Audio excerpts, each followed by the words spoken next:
শুভ দুপুর বন্ধুরা, এখন বাজে দুপুর 2:30। তো আজকে অনেকক্ষণ পর তোমাদের সামনে চলে আসলাম। তো আজকের ব্লগটা আমি এখন থেকে শুরু করছি। সকালবেলা থেকে মন মেজাজটা ভালো ছিল না, সকালবেলায় একদম আজকে মনটা খারাপ হয়ে গেছিলো। মাঠে গিয়েছিলাম, মাঠে গিয়ে দেখি মেশিনটা নষ্ট হয়ে গেছে। তো তখন থেকেই মনটা এতটা খারাপ হয়ে গেছে। সবার জমিতে মানে জল কম আছে, বিশেষ করে আমাদের জমিটাতে বেশি আর কি জল কম আছে। শেষের দিকে যেগুলো জমি লাগানো হয়েছিল ওই জমিগুলোতে জল দেওয়ার খুব প্রয়োজন ছিল। যেখানে যেখানে জল ছিল না সেখানে সেখানে শুকিয়ে গেছে। তো দেখে তো মাথাটা নষ্ট হয়ে গেল। অনেক চেষ্টা করলাম জল বের করার, কিন্তু জল আর বের করতে পারলাম না। ওই যে সেদিন ছোটো যাওয়ার আমি চেষ্টা করেছিলাম, জল বের করতে পারিনি, সেই থেকে ওরকমই আছে। ভাবছিলাম যে এরপর ঠিক হয়েছে মনে হয়, কেউ না কেউ জল দিয়েছে মনে হয়, কিন্তু না, কেউ আর জল দেয়নি। আসলে তার আগের দিন নাকি পিসা জল দেওয়ার পরে আর অন্য কেউ জল দিয়েছিল, কিন্তু সারা রাত্রি নাকি জল দিয়েছিল। তো মোটরটাকে রেস্ট দেয়নি, সারা রাত চালিয়েছে। এখন কতক্ষণ চালিয়েছে জানি না, একজনের কাছে শুনলাম যে সারা রাত চালাইছিল। আর আমি তো সেখানে গিয়ে পাহারা দিতে পারি না। তো আমি বলেছিলাম মানে যার যার দায়িত্ব মতো জল দেবে নিজেদের জমিতে, তো দায়িত্ব রেখে দিবে। মোটরটাকে একটু রেস্ট দিতে হবে, সেরকম করে দায়িত্ব মতো দিবে। কিন্তু মানুষের মানে কারো জিনিসের উপর কারো সেরকম মায়া থাকে না, সেটা বুঝতে পারছি। তো সে কারণে আর কি এখন মোটরের যে ইসেটা থাকে, মোটরের এখানে যে একটা ব্যাটারির মতো থাকে, তো ওই ব্যাটারিটা কি ডাউন হয়ে গেছে। তো পিসা বলছে যে মোটরটাকে রেস্ট দেওয়া হয়নি, তো সেই কারণে ব্যাটারিটা ডাউন হয়ে গেছে। তো কী আর করা যাবে, সেজন্য না সকালবেলা থেকে মনটা ভালো ছিল না। আর তোমাদের সামনেও আসা হয়নি, কোনো ব্লগ ভিডিও শেয়ার করা হয়নি। তো দুপুরবেলায় রান্না বান্না করেছি, মানে ওইখান থেকে এসে স্নান করে রান্না বান্না করেছি। কি রান্না করেছি তো পরে তোমাদের সাথে শেয়ার করব। তো এখন এই যে মোবাইলের কাজটা কালকে রাত্রিবেলায় করতে পারিনি, এতক্ষণ ধরে সেটাই করছিলাম। তো এটা হয়ে গেছে, এখন আমি একটু তোমাদের সাথে কিছু শেয়ার করতে হবে, কারণ শেয়ার না করলেও আবার হবে না। মাসের শেষের দিকে চলে গেছে, কিন্তু $100 এখনও আমার পূর্ণ হয়নি, অনেকটা বাকি আছে। এ মাসে আর হবে না মনে হয়। কালকে ভিডিওতে দেখলাম একটা কমেন্ট আসছে, বলতেছে 2টো করে ভিডিও ছাড়তে। তো 2টো করে ভিডিও ছাড়বো কীভাবে বলো তো? একটা করে ভিডিও এডিট করতেই অনেক সময় লাগে, 2টো করে ভিডিও এডিট করারও সময় পাই না। তবু বা ছোটো ছোটো করে করতাম, মানে তবু বা করতাম, কিন্তু অনেকেই তাতে খারাপ পাবে আর কি হয়তো। তো চলো তাড়াতাড়ি আমি এখন উঠোনটা ঝাড় দেব, কিন্তু হাওয়া বইছে, তো সেজন্য একটু দেরি করে ঝাড় দেবো ভাবছি। পাতা পরে ভর্তি হয়ে গেছে, উঠানটার অবস্থা খুব খারাপ হয়ে গেছে। হাওয়া চলছে, জামা কাপড়গুলো তুলে নেই। সারাদিন মাথা চিরুনি করা হয়নি সকালবেলা থেকে, তাই চিরুনিটা হাতে নিয়ে মাথা, এই যে আয়নার মধ্যে, না আয়না তো আয়নাটা খুঁজে পাচ্ছি না, তো সেজন্য মোবাইলে এভাবে দেখে দেখে মাথা চিরুনি করলাম। বেশ সিঁদুরটা পরে নেই, মেয়েরা স্কুলে গিয়েছে। আর আয়না চিরুনি কোথায় কোথায় রাখে মানে খুঁজে পাই না আমি। তো যাই হোক, 2টা চিরুনি, একটা পেয়েছি, আর একটা চিরুনি আর আয়না কোথায় রেখেছে বলতে পারছি না। খুঁজে ঘরটা পুরো খুঁজলাম, কিন্তু পেলাম না।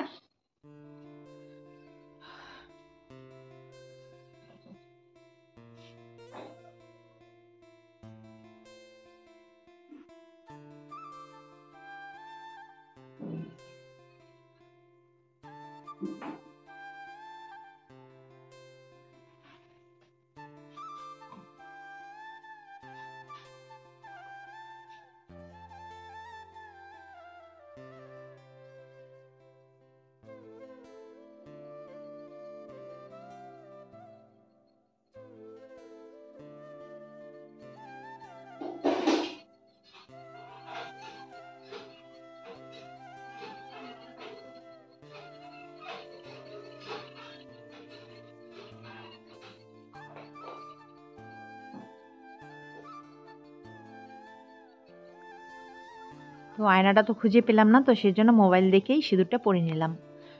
এরপর শুনলাম বড় মেয়ের কাছে ও নিয়ে গেছিল আয়নাটা বাইরে, একটু মানে ওর ঠাম্মা ঘরের ওইদিকে নিয়ে গেছে।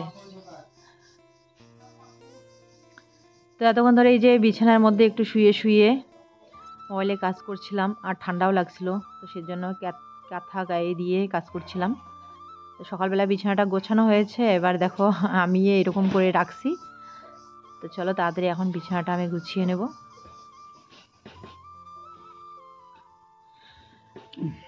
আর এদিকে জামা কাপড়গুলো মানে হালকা হালকা জামাগুলো শুকিয়ে গেছে। জামাগুলো এখন তুলে নিচ্ছি, এগুলো ভাঁজ করে রাখবো। আর যেগুলো এখনও শুকায়নি তো ওগুলো আছে, পরে আমি সন্ধ্যার আগে আগে তুলে নেব। তো তোমরা অনেকেই জিজ্ঞাসা করছিলে আমাকে যে ঘরের রঙটা কবে করব। ঘরের রঙটা নিয়ে এসেছি, কি ব্যাপার লাগাচ্ছি না কেন। তো এর আগেও আমি বলেছিলাম যে কাকুটাকে কাজ করতে বলেছি, উনি ব্যস্ত আছে। আর এরপরে তো উনি যখন ফাঁকা হয়েছিল তখন আমি আবার কাজ করছিলাম, আলু তোলার কাজ, এদিকে ধান লাগানো, এদিকে ব্যস্ত ছিলাম, তো সেজন্য করা হয়নি। তো যাই হোক, এখন আমার কাজ শেষ। তো ভাবছি যে কাল পরশু ডেকে নিয়ে আসবো ঘরে রং করার জন্য। ফোন করেছিলাম কাকুকে, কালকে আসতে বলেছি, দেখা যাক কি হয়। তো জামা কাপড়গুলো এদিকে আমি গুছিয়ে নিলাম। আর বড় মেয়ে যে টেপরির খাওয়ার জোগাড় করতে গিয়েছিল এদিকে, তো বাড়ি আসলো এখন। আর উঠানটা আমি ঝাড় দিতে চাইলাম, তো ওই যে বড় মেয়ে ওইখান থেকে এসে এখন উঠানটা ঝাড় দিয়ে নিচ্ছে। আর এতক্ষণ ধরে খুব হাওয়া ছিল, হাওয়ার মধ্যে না ঝাড় দিয়ে কোনো লাভ নেই, কারণ যতক্ষণ হাওয়া বয় ততক্ষণই পাতা পড়তেই থাকে। তো হাওয়াটা একটু থেমেছে, এবার বড় মেয়ে ঝাড় দিচ্ছে।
তো এখন বাজে 3:30। চলো কি কি রান্না করেছি তোমাদের সাথে শেয়ার করি। তো বড় মেয়ে আর বাবার খাওয়া হয়ে গেছে, আর ছোট আর মেজো এখনো আসেনি। এখানে ভাত, এখানে ডাল, আজকে ডাল রান্না করেছি সজনা দিয়ে মুসুর ডাল। ভালো লাগে সজনা দিয়ে মুসুর ডাল আমার।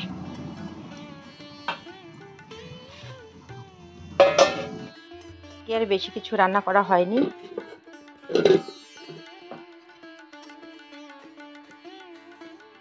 কালকের আলু ভাজা, করলে ভাজা, হিয়ের বাবার জন্য এগুলো রেখেছিলাম, এখনো পর্যন্ত আছে। আর এইখানে দেখো, এই যে বালতির মধ্যে একটু জল আছে, তো জলের মধ্যে টিফিন বাটিটা আমি রেখেছি। শুনেছিলাম যে জলের উপরে সবজি রাখলে নাকি তাড়াতাড়ি নষ্ট হয় না, তো সেই কারণে এই যে টিফিন বাটিটা আমি জলের মধ্যে রেখেছি। আর এইখানে আছে হিয়ের বাবার জন্য মাংস, ওর জন্য কালকে মাংস রেখেছিলাম, কিন্তু ও তো কালকে আসেনি, এখনও নেই, তো জলের মধ্যে রেখেছি যাতে নষ্ট না হয়। আজকে সেজন্য আর অন্য সবজি হয়নি। আর বাটিতে করে আরও একটু আছে মাংস, ওগুলো মেয়েরা খাবে। আর এইখানে হিয়ের বাবার জন্য আছে। তো যাই হোক, ঢাকনাটা আর খুলবো না, বিড়াল আসে, তো সেজন্য একদম সাবধানে রেখেছি। তো এইখানেই রেখে দেই আমাদের ফ্রিজ। আর এইখানে একটু করে আছে, মেয়েদের জন্য রেখেছি।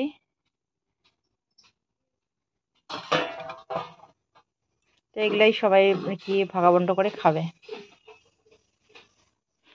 কি কর মারলে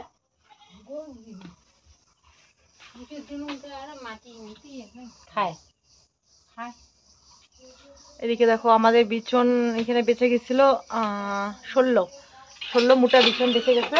তো ভাবছিলাম যদি কারো প্রয়োজন হয় তো নিয়ে যাবে, তো সেজন্য এখানে রেখেছিলাম। তো সকালবেলা পিসাকে আবার গিয়ে জিজ্ঞাসা করলাম যে বিচন শর্ট পড়েছে নাকি, তো বলছে যে না শর্ট পড়ে নেই। ভাবছিলাম যদি শর্ট পড়ে তো এখান থেকে নিয়ে যেতে পারবে, সেজন্য যত্ন করে এখানে কলেপারের মধ্যে রেখেছিলাম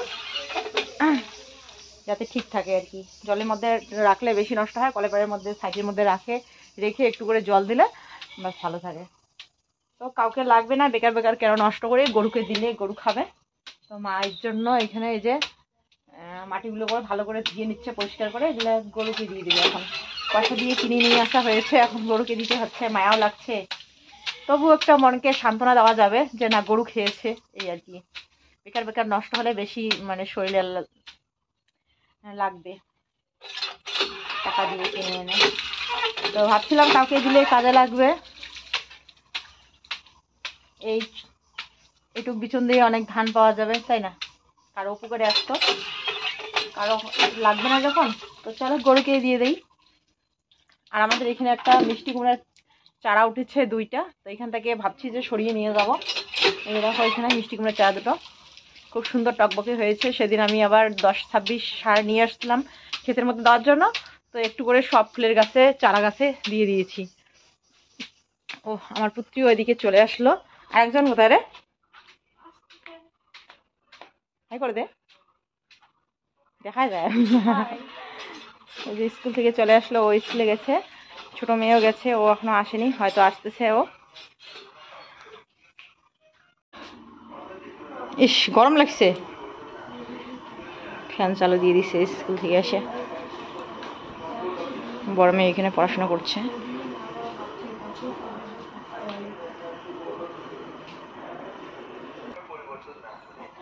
যে ধাতু থেকে উৎপন্ন, সেই ধাতু থেকে উৎপন্ন কোনো বিশেষ পদ যদি ওই ক্রিয়াকর্তা হয় তাহলে তাকে বলা হয়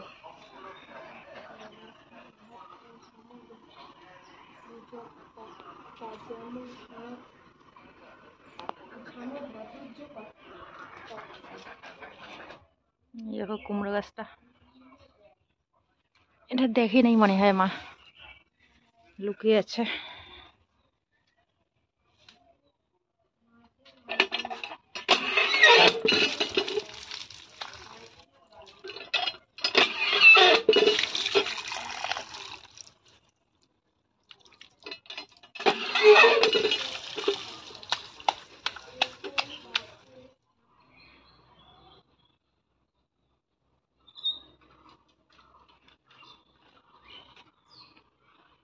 তো আমি এখনই স্কুল থেকে চলে আসলাম, আর মা আমার জন্য ভাত বাড়ছে, দিদিও চলে আসছে, আর বড়দি টিউশনে গেছে। বাইরে খাবি না ঘরে খাবি? বাইরে।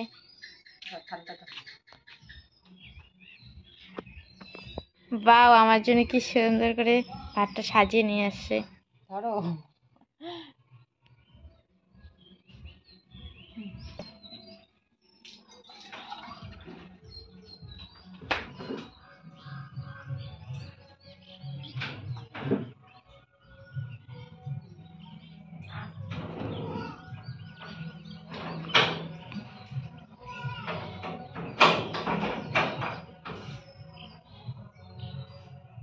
তো ওইদিকে দেখো হিয়া বোন খাচ্ছে, আর মা এখানে কতগুলো টাকা গুনতে বসে পড়ছে।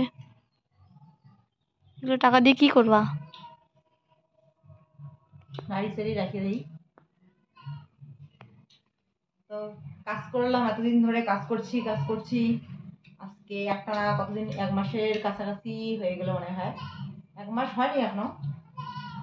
তো 1 মাস পুরো যে 1 মাসেই কাজ করছি সেটা কিন্তু না, মানে এই 1 মাসের ভিতরে আর কি যে কয়েকদিন কাজ করলাম। তো মোটামুটি অনেকেই পয়সা দিয়েছে আর অনেকেই এখনো দেয়নি। আলু তোলা টাকাগুলো দিয়েছে প্রায়, যার যার বেশি কাজ করেছি। একখানে 5 দিন কাজ করেছি, আরেক জায়গায় 5 দিন কাজ করেছি। তো 5 দিন কাজ করলে হয় 250 টাকা করে, 1250 টাকা। তো 1250 1250 2500 টাকা পেয়েছি, আর এখনও 500 টাকা পাবো। আরও দুজনের কাজ করেছিলাম একদিন করে, তো ওই দুই বাড়ি থেকে 250 500 টাকা এখনও পাওয়ার বাকি আছে। এটা হয়েছে আলু তোলার। আর ধান লাগিয়েছিলাম, তো ধান লাগানোর টাকা পেয়েছি, দুইজন দিয়েছে আর কি। ওই দুইজন দিয়েছিল, ওটা কিনে নিয়ে আসছিলাম, আর এখনো কেউ দেয়নি, ধান লাগানোর টাকা এখনো দেয়নি। তো তবু যা টাকা আর কি পেয়েছি, আজকে মনে হয় টাকাগুলো বের হয়ে যাবে। তো একটু নেড়ে চেড়ে দেখছি টাকাগুলো অনেক কষ্ট করে কাজ করলাম, অনেক পরিশ্রম করে এই কঠোর পরিশ্রমের ফল পেয়েছি এখানে। আর আজকে এই টাকাগুলো এখন আমার দিতেই চলে যাবে, বিতরণ করতে হবে সবাইকে। আমাদের ধানটা লাগানো হয়েছে, তো তাদেরকে পয়সা দিতে হবে। তারপর কি বলে, ট্রাক্টর দিয়ে যে হাল বোয়ানো হয়েছে, জমি কাদো করা হয়েছে, সেখানে 1200 টাকা 1250 টাকা দিতে লাগবে। আর সবাই মিলে যে জমিটা ধানটা লাগালাম আমাদের, সেখানে 1630 টাকা আর কি দিতে হবে। তো আমারটা কেটে নিতে হবে, শুধু আমারটা কেটে নেবো, আর বাকি সবার টাকা দিতে হবে। কাজের টাকা তুলেই আমার দিতে হচ্ছে আর কি। কাজ করলাম এত কষ্ট করে, এখন আমার টাকাগুলো মনে হয় দিতে দিতেই শেষ হয়ে যাবে, এটাই আমি ভাবছি। আমারও তো ব্যাগ কিনতে হবে। হ্যাঁ, আমার তো ব্যাগ কিনতে হবে। এই দেখো বাহানার শেষ নেই। ও বলে যে ব্যাগ কিনতে লাগবে, আবার পয়লা বৈশাখ আসতেছে, তো পয়লা বৈশাখে আবার কম বেশি সবাইকে কিছু না কিছু জামা কাপড় এনে দিতে হবে, যতটুকু পারি আর কি। কবে আনবো ব্যাগ? সবাইকে এনে দিতে হবে ব্যাগ, দেখি কখন পারি। তখন পারি না। তো আজকে আমি এই যে টাকাগুলো দিতে যাচ্ছি, এখনই আর কি দিয়ে আসবো ভাবছি। তো এখানে 1250 টাকা দিতে হবে কৃষকে, এখানে 1250 টাকা, 1250 টাকা দিতে হবে গাড়িওয়ালাকে, মানে ট্রাক্টর দিয়ে যে হাল বোয়ানো হয়েছে, তো ওনাকে দিতে হবে 1250। আর এখানে 500 টাকা আছে, আর এখানে খুচরো খুচরা টাকা, এগুলো আমি এখন দিব ইসেকে, আমাদের যে জমিতে ধান লাগিয়েছে তাদেরকে ভাগ করে দিব। আমারটা কেটে নিয়ে তাদেরটা দিব। ভাবছিলাম এই টাকা দিয়ে চৈত্র মাসে চৈত্র সেল করব, সবার জন্য জামা কাপড় নিয়ে আসবো। তো এগুলো এখন দিতে যাবে, দেখি পরে আর কি নিয়ে আসবো। বাকি টাকা উঠবে, কাজের টাকা এখনো বাকি আছে, এগুলো উঠবে, তারপর সবার জন্য চৈত্র সেলের বাজার করে নিয়ে আসবো, ইয়ার ব্যাগ নিয়ে আসবো। তো বাকি টাকাগুলো উঠলে পরে, তো আজকে এই টাকাগুলো সব টাকাই যাবে বিতরণ করতে। চলো দিয়ে আসি। গাড়িওয়ালা ভাইটাকে ফোন করতে লাগবে, ও ফোন করলে এসে টাকাটা নিয়ে যাবে ভাগিনাকে। আর এগুলো আমি এখন দিয়ে আসবো। ছোট যা পাবে, আমার দুই যা, ওইদিকে আরো দুইজন আছে, ওই দুজন পাবে।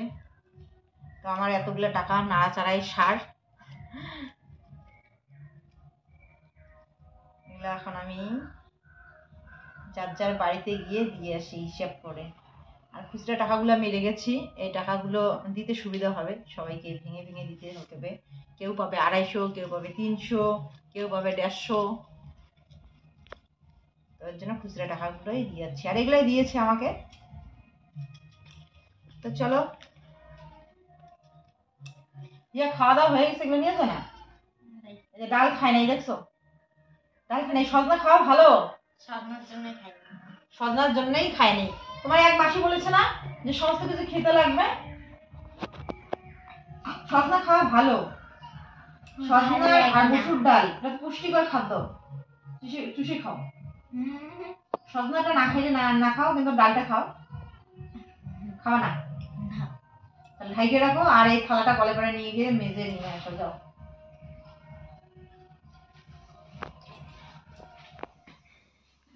তো এখন বেরিয়ে পড়লাম, টাকাগুলো এখন দিদিদের বাড়িতে গিয়ে দিয়ে আসবো।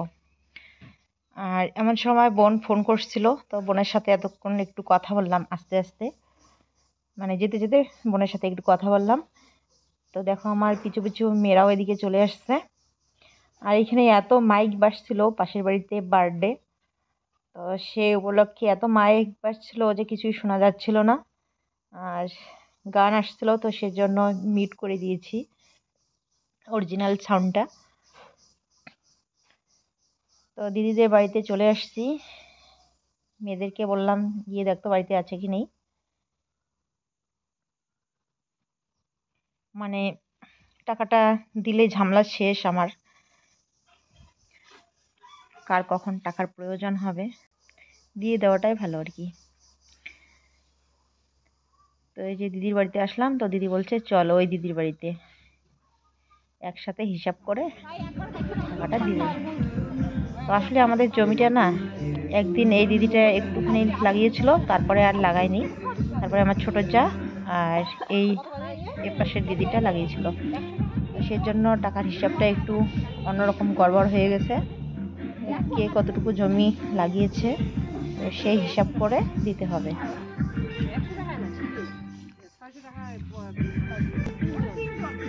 তো ছোট জায়েরও আমি ধান লাগিয়েছিলাম, তো ছোট যা বলেছে ওর তো আমাকেও টাকা দিতে হবে, তো ওইদিকেই আর কি কাটাকাটি করে নিয়ে যাবো।